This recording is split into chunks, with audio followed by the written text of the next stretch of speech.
Stay where you are. Do not break the stillness of this moment. For this is a time of mystery. A time when imagination is free and moves forward swiftly, silently. This is the haunting hour.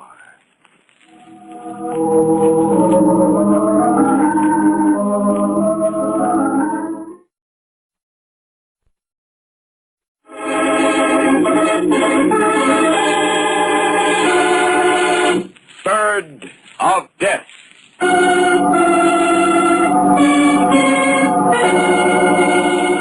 This is the story of a man named Spear, of a bird, a kind of carrion crow, and of a student of birds named Victor. This is also a story of Victor's uncle, Oren, but that comes later. At this moment, we are concerned only with the trio, Spear, Victor, and the bird of death, the crow. Watch this, Victor. I'm going to get him. I wouldn't if I were you, Spear. Got him. No, you just wounded him. He's getting away.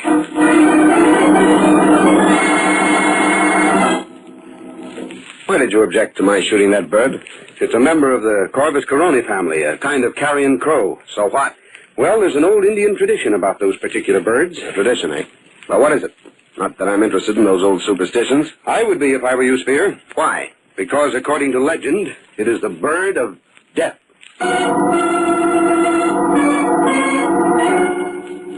This is also the story of Victor's uncle, Oren, a man with a different kind of interest in birds, an interest that often took him and Spear to a certain marsh.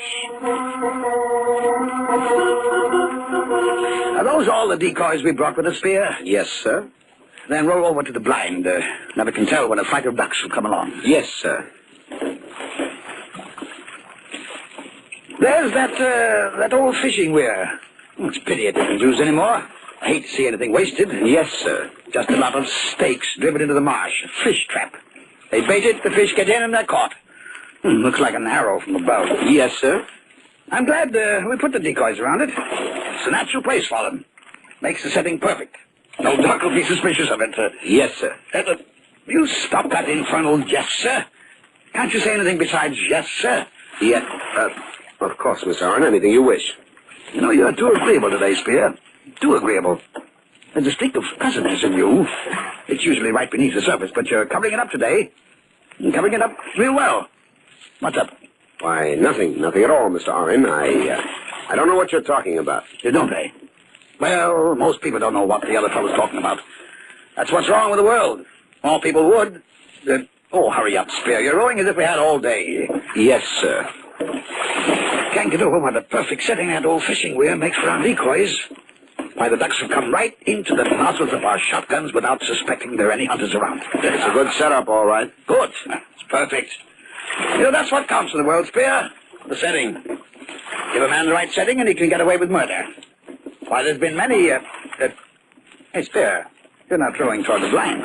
No, I'm not, Mr. Oren. You're rowing toward the fishing weir. What's the big idea? It's the right setting, Mr. Oren. Give a man the right setting and he can get away with murder. You said so yourself. Murder? Murder? What are you talking about? Whose murder? Yours, Mr. Oren. You stop rowing. Now, Spear, I don't like this. That's understandable. Most of us are cowards. We flinch from death. Even wealthy men like you, Mr. Oren. Oh, stop joking. Does this shotgun look as if I'm joking? You'll notice it's pointed right at your chest, and the shotgun at close range is a pretty messy weapon, I've read. Why, you needn't bother looking for your shotgun. It's behind me. You haven't a chance in the world of getting it. In fact, you haven't a chance, period. Spear, you're crazy. You can't get away with this. I'll call for help. In the first place, you won't call. The instant you even try to yell, I'll pull the trigger. In the second place, who'd hear you out here in the marsh? Why, I don't... Victor, yes, that's it. Victor might hear me. He often comes out here to study bird life. Or maybe one of the servants may be around here. None of the servants will be around here today. You know Jed's too lazy to do anything he doesn't have to, and Kathy's rheumatism will keep her indoors on a day like this. But Victor... He won't be here today either. No, Mr. Oren, you'd better not count on help from your dear nephew. I've taken care of him.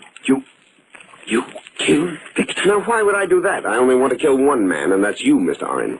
No, I saw to it that Victor received a new book on ornithology this morning. He's in his study reading about the habits of birds.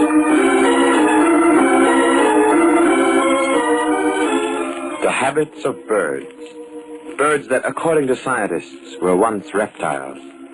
But according to science, man was also once a reptile. So the lives of the two, birds and men, may at times be interwoven. In his study, Victor muses. Birds are strange creatures. Jed, do you know that the Ardea Herodias... The what? The Ardea Herodias, the great blue heron. You mean like them that live around the marsh? Precisely. Well, the Ardea Herodias has one claw that's toothed. You don't say. I don't, but this book does. It says the middle toe is toothed. What's the bird want teeth in his middle toe for? I suppose to make it easier to hold on to the fish it catches. You've seen them catch fish, haven't you? Yeah, especially around the old fish trap in the marsh. I don't reckon I ever saw one of them lose a fish once he grabbed a hold of it. Precisely. Oh, say, I reckon there ain't much them book writers don't know. Wonder how they learn it. By observation, Jed. Oh, I tell you, this is a fine book. I just got it this morning. I don't know who sent it, but whoever did certainly knew what he was doing. It's a remarkable book. You ought to read it. Yeah, I ain't no hand at book reading. To think that a man like you or me, could learn so much about ornithology. About what, Mr. Victor? Ornithology, that's the scientific name for the study of bird life. Oh. And he learned it the right way, by watching birds in their native habitats. Yeah. So what? Where they live. What do you want to do that for? Because it's so interesting. It's fascinating. I think I'll go down to the marsh to watch the Ardea Herodias myself. Yes, that's what I'll do this very instant. I'm going to the marsh. Oren went to the marsh to kill birds. Spear went to kill Oren. Victor is going to the marsh to observe birds. Birds and men, they're all interwoven as the threads of life and of death. But why do you want to kill me, Spear?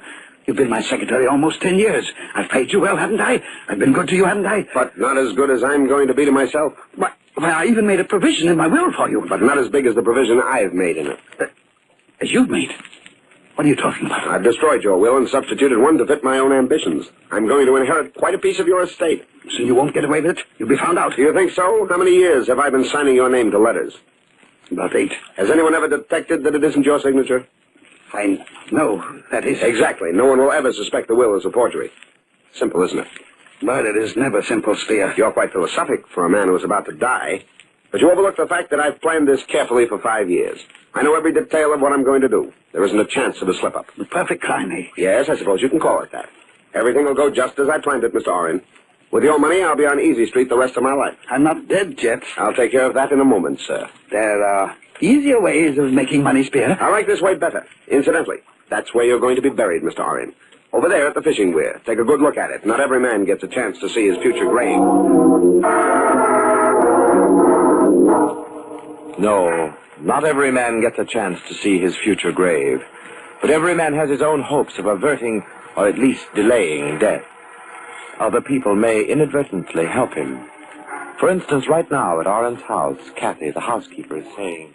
Jed, where's Mr. Victor? In his study, I reckon. You reckon. Oh, never seen such a man for not knowing nothing. Well, ain't he in his study? No, he ain't. Would I be asking if he was there? No, I don't reckon you would. Oh, there you go, reckoning again. Can't you give a body a straight answer? What do you always want to be picking on me for, Kathy? I ain't no nursemaid to know where everybody's at all the time. Now, Jed, you keep a civil tongue in your head. Land of Goshen, you think a body said something outlandish to you. All I asked... All you asked was if I knowed where Mr. Victor is. And I said, say, I just remembered.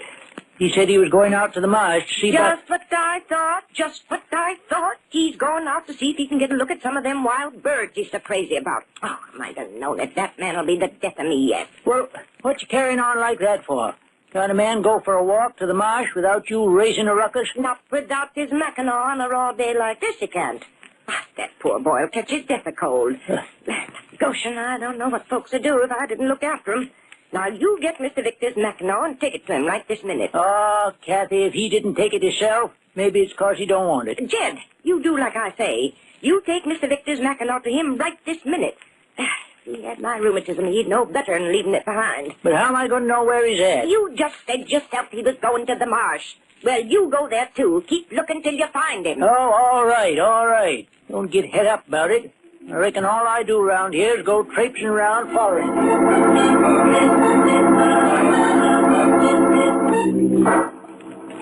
Have you had a good look at your future grave, Mr. Oren? You're going to be in it soon. I'm going to kill you with your own shotgun. It'll be the culmination of 5 years of careful planning. Oh, you ungrateful wretch, I ought to... You ought to keep quiet and listen to me. And don't make any suspicious moves. I've got an itchy trigger finger, and I don't want anything to happen to you until I'm absolutely ready. Spear, I'm telling you again... You're telling me again that I can't get away with it. Well, you're wrong, Mr. Oren. You're not dealing with stocks and bonds now. You're dealing with human life. Your life. All right, Spear, you win. I'll make a deal with you. What kind of a deal? I'll pay you as much money as you want, if only you won't kill me. Do you understand what I'm saying? I'll make you rich. You'll double-cross me, that's what you'll do. No, honestly. Honestly, that's a laugh. What an awful sap you must think I am. Well, you turn me over to the police so fast it would make my head swim. But it's your head that's going to swim underwater. Oh, no, Spear, please. I'm going to shoot you, then I'm going to tie you to the bottom of one of the stakes of the fishing weir. You'll be fastened so securely you'll be there forever. No one will ever find you there. Spear, listen to me. I'll do anything you say, anything. Only don't kill me. You're stalling for time, Mr. Oren, but it won't do you any good. Listen to me. You know nothing you say will keep me from carrying out my plans. I'll turn my property over to you. I'll make it legal. You'll be rich. Now think it over. I have thought it over. For 5 years. That's a long time, Mr. Oren. Everything is just as I planned it, including your begging for mercy. I promise. I promise I'll never tell anybody about this. If only... Of course you'll never tell anybody about this. You know the old saying, dead men tell no tales. Spear, I don't want to die. No one wants to die. And no one wants to lie at the bottom of a marsh tied to a fish trap. It isn't much of a monument, especially for a rich man like you, Mr. Oren. But it's going to be yours for eternity. Please, please. Your proposition, if I let you live. I'll do anything you want, Spear. Anything you want. I'll give you everything I've got. Now, you'll never regret it. Believe me, you won't. You're right. I'll never regret it. And by it, I mean this.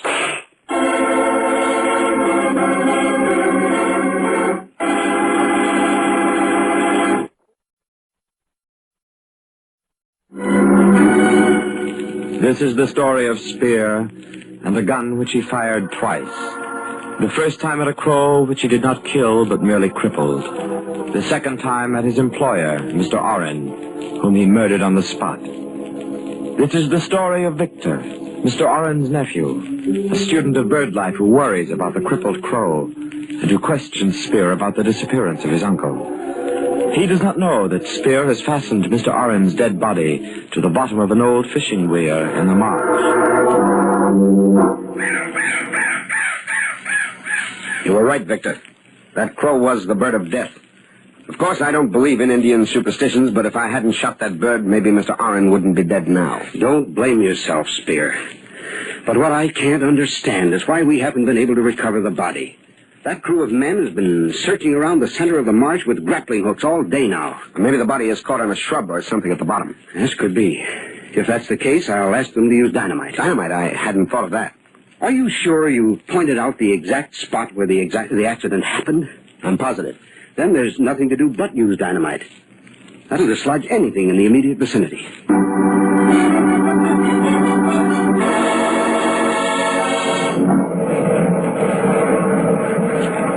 Been using dynamite and still no sign of Uncle's body. I'm just as sorry about that as you are, but as I said before, it's probably wedged between some shrubs or rocks down at the bottom. These old marshes are full of them, you know. Yes. I know how you must feel, Victor, but please bear in mind it isn't easy for me either. I can understand that, your having been with him when it happened. I'll never forget it. It was terrible. Last night I dreamed about it. I felt the water closing over me as I surface dived the last time trying to find him. My hands searched in vain. I could feel the water suffocating me, and then I awoke drenched in cold sweat. Oh, if only I could have saved him. Don't blame yourself, Spear. You did everything you could. Too bad Jed and I didn't get here about 5 minutes sooner. Then we could have helped. Yes, it's too bad. I can't get over an experienced hunter like Uncle capsizing the boat. Well, as I told you before, he was so anxious to get the duck he'd shot, he leaned way over the gunwale as he reached for it. He leaned too far. The boat turned over, plunging us both into the water. Yes, you told us about that. I tried to get him to stay in the blind while I rowed out and retrieved the bird, but no, nothing would do but for him to get into the boat with me. I asked him not to. Why? Why what? Why did you ask him not to get into the boat with you? Oh, well, I don't really know, only... Only you had a premonition. Is that it, Spear? Well, no, that is not exactly. Only there was no necessity for both of us going after the duck. I could have gotten it myself. I always have in the past when we went hunting together. But this time, things worked out differently, eh, Spear? Yes, this time things worked out differently. Maybe things like that are planned. What do you mean? Oh, fate, destiny, you know, that sort of thing. I believe everything happens according to plan. Everything. Who will gainsay that everything does happen according to plan? But whose plan? And what is the plan? Is there no such thing as circumstance? And what part does it play in the plans a man may make? And they haven't found the body yet? Nary a sign of it, Kathy. Nary a sign. Oh, poor Mr. Oren, not getting a decent burial. It ain't right. Him being down the bottom of the marsh like that, I tell you, Jed, it ain't right. No, reckon ain't nobody gonna argue with you about that. But the day's dynamiting ain't done no good. Ain't much more that can be done. You mean they'll leave him down there? I reckon so. What else can they do? Well, I don't rightly know, but seems like they oughtn't to give up till they find poor Mr. Oren's body. Maybe they ain't never gonna find it. Why? Maybe it just wasn't meant to be found. Oh, Jed, you don't make no sense. No, lots of things don't make no sense if you ask me. Things like what? Well, I don't rightly know how to put it, but some things just don't add up. Oh, land of Goshen, Jed, you're going to drive me plumb crazy with that kind of talk. What things don't add up? Well, it's like this, Kathy. You recollect you sent me out to the marsh to find Mr. Victor and give him his Mackinaw? Of course I recollect. Well, I done like you told me to. I found him moseying along toward the marsh, reading one of them books that he got the very day of Mr. Oren's accident. I know all about that. Yeah, but here's what you don't know. He asked me to go to the marsh with him. He wanted to show me something about about blue heron. And so I went with him. I know all about that, too. What of it? Hold your horses, will you? I'm coming to that. We heard a shot from the marsh, along about the fishing weir, I'd say. And a few minutes later, when we got there was Mr. Spear, dripping water and climbing out of the marsh with his story about how Mr. Oren was drowned. Well, what don't add up with that? It's exactly what Mr. Spear's been telling about the accident. Yeah, but according to his story, Mr. Oren, he shot a duck from where they was hiding in the blind. The duck fell in the middle of the marsh, and he and Mr. Spear, they got in the boat and rowed out to get the dead bird. That's right. Mr. Oren leans out to pick the duck out of the water, and the boat turns over, drowning him, even though Mr. Spear, according to his story, done everything he could to save Mr. Oren. Now, appears to me that was a mighty short time for all that to happen. Seems like all them doings ought to take more than the 4 or 5 minutes it took me and Mr. Victor to get to the marsh and see Mr. Spear climbing out of it. Oh, land of Goshen, Jed, that kind of talk would drive a body clean out of their mind. Maybe it took you and Mr. Victor more than 4 or 5 minutes to get to the edge of the marsh. No, it didn't. And even if it didn't, that don't mean nothing. Things just naturally happen fast sometimes. Yeah, maybe. But still, it just don't set right with me. I reckon it ought to take more time than that for all them things to happen.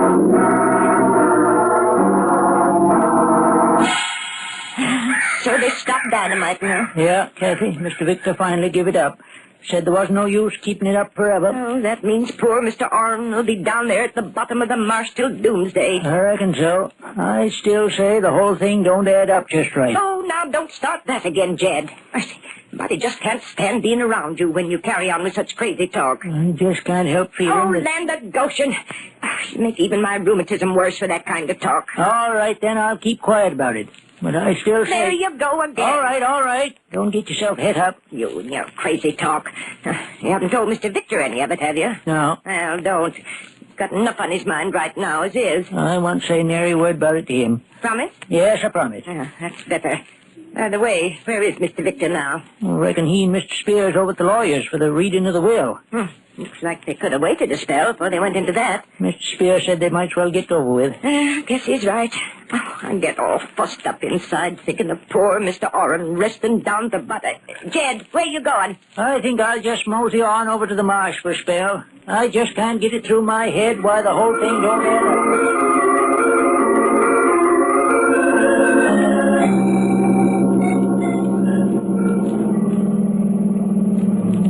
Believe me, Victor, the contents of the will are as much of a surprise to me as they must be to you. I thought Mr. Oren would remember me, but I didn't dream he would leave me the bulk of his estate.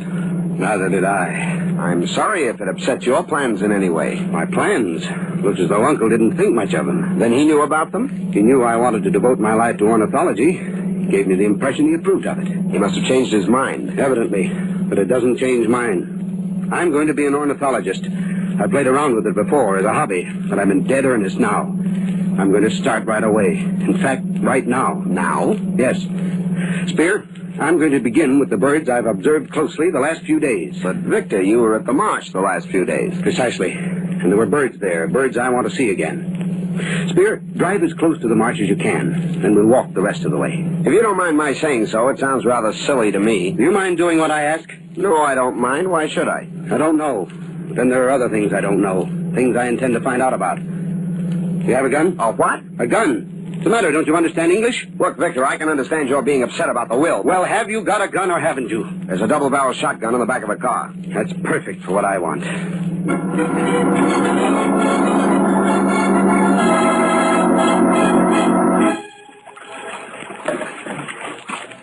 Now, row out to the middle of the marsh, where the accident happened. Very well, if that's what you want, but it seems rather That's silly. what I want. Okay.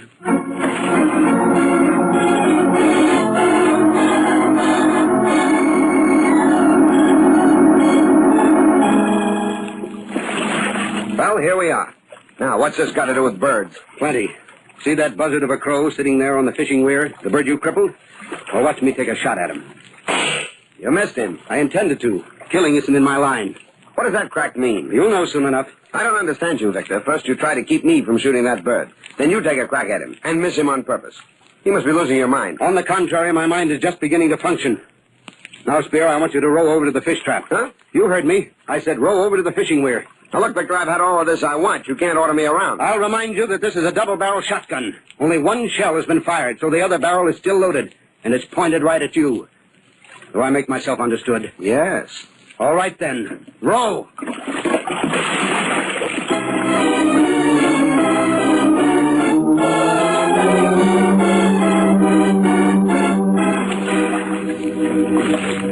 Edge the boat over a little, Spear.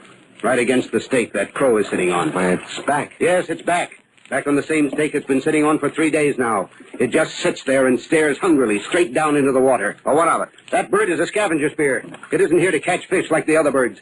It's only interested in carrion. All right, so it's interested in carrion. What's that to me? You're interested in carrion too, Spear, but in a different way. You're crazy. You don't know what you're saying. Prove it. Let's investigate that stake, the one the bird was perched on. No. No, let's go back to the house. You're afraid because my uncle's corpse is at the other end of it, Spear. No, of course not. It's because... Well, you give me that... No. I've got the gun. All right, your uncle's down there at the bottom of the fish trap. I killed him just as I'm going to kill you right... I got him just in time, Mr. Victor. I heard what he said. I was there in the duck blind. I'm sure glad I had my rifle with me. I told him that Corvus Coroni was the bird of death. This is the story of a man named Spear, of a bird, a kind of carrion crow, of a student of bird life named Victor, and of his uncle, Orin. A story of birds and men interwoven as the threads of life and death.